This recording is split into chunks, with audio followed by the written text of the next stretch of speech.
Hello दोस्तों, welcome to around the globe.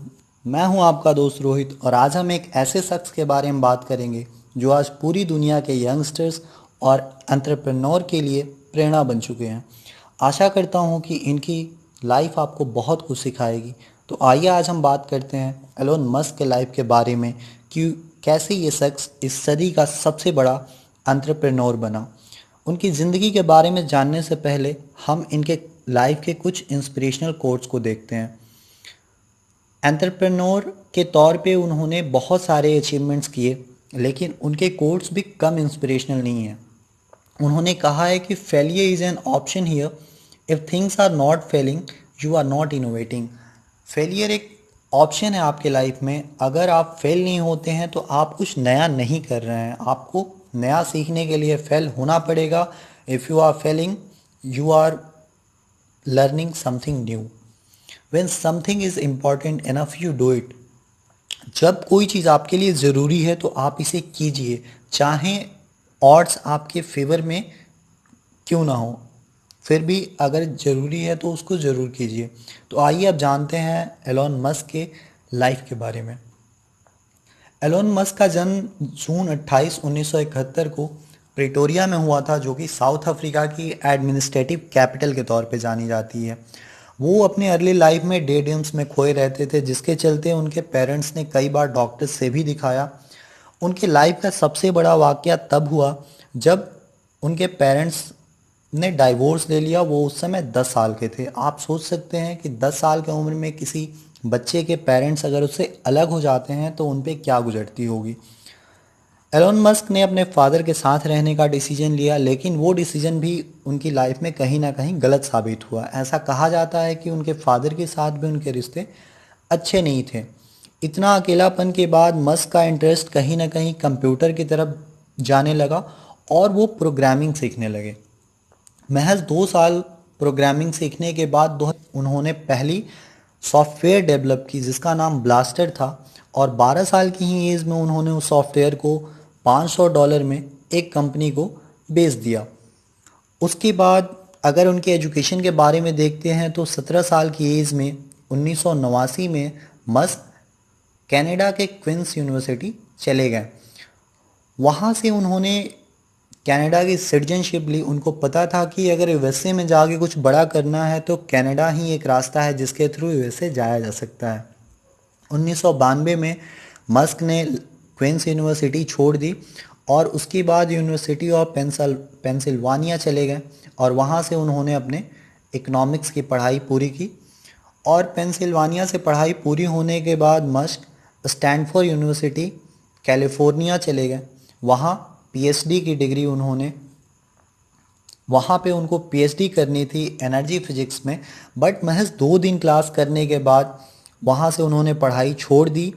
और 1992 में यूएसए में नेट का यूज़ अपने बूम पे था और उसी टाइम उन्होंने जिप्टू कॉरपोरेशन की स्थापना की, जो कि एक ऑनलाइन सिटी गाइड थी शाइट थी जिसकी उन्होंने स्थापना की। और 2002 में मस्क को यूएसए की सिटीजनशिप में मिल गई।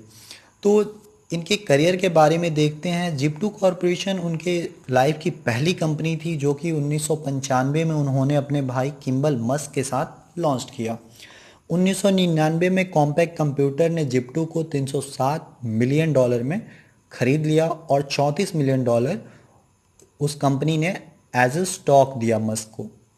मस्क ने इस पैसे का यूज़ 1999 में X.com के इस्टेब्लिशमेंट में लगाया, जो कि एक ऑनलाइन फाइनेंशियल सर्विस कंपनी थी और बाद में उसे पेपाल के नाम से जाना जाने लगा। अक्टूबर 2002 में मस्क ने अपनी पहली बिलियन अर्न की, जो कि मस्क की ज़िंदगी की सबसे बड़ी कमाई थी, जब ईबे ने पेपाल को $1.5 बिलियन में खरीद लिया था।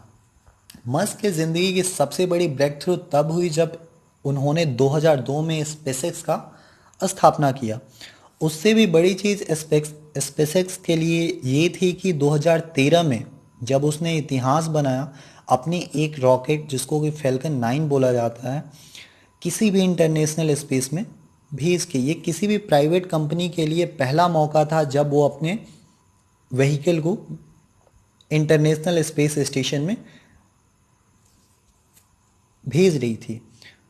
पहली बार फैल्कन 9 रॉकेट लॉन्च किया गया 2013 में 1000 पाउंड्स ऑफ सप्लाई के साथ, जो कि वहाँ पे एस्ट्रोनट्स स्टेशन थे उनके लिए।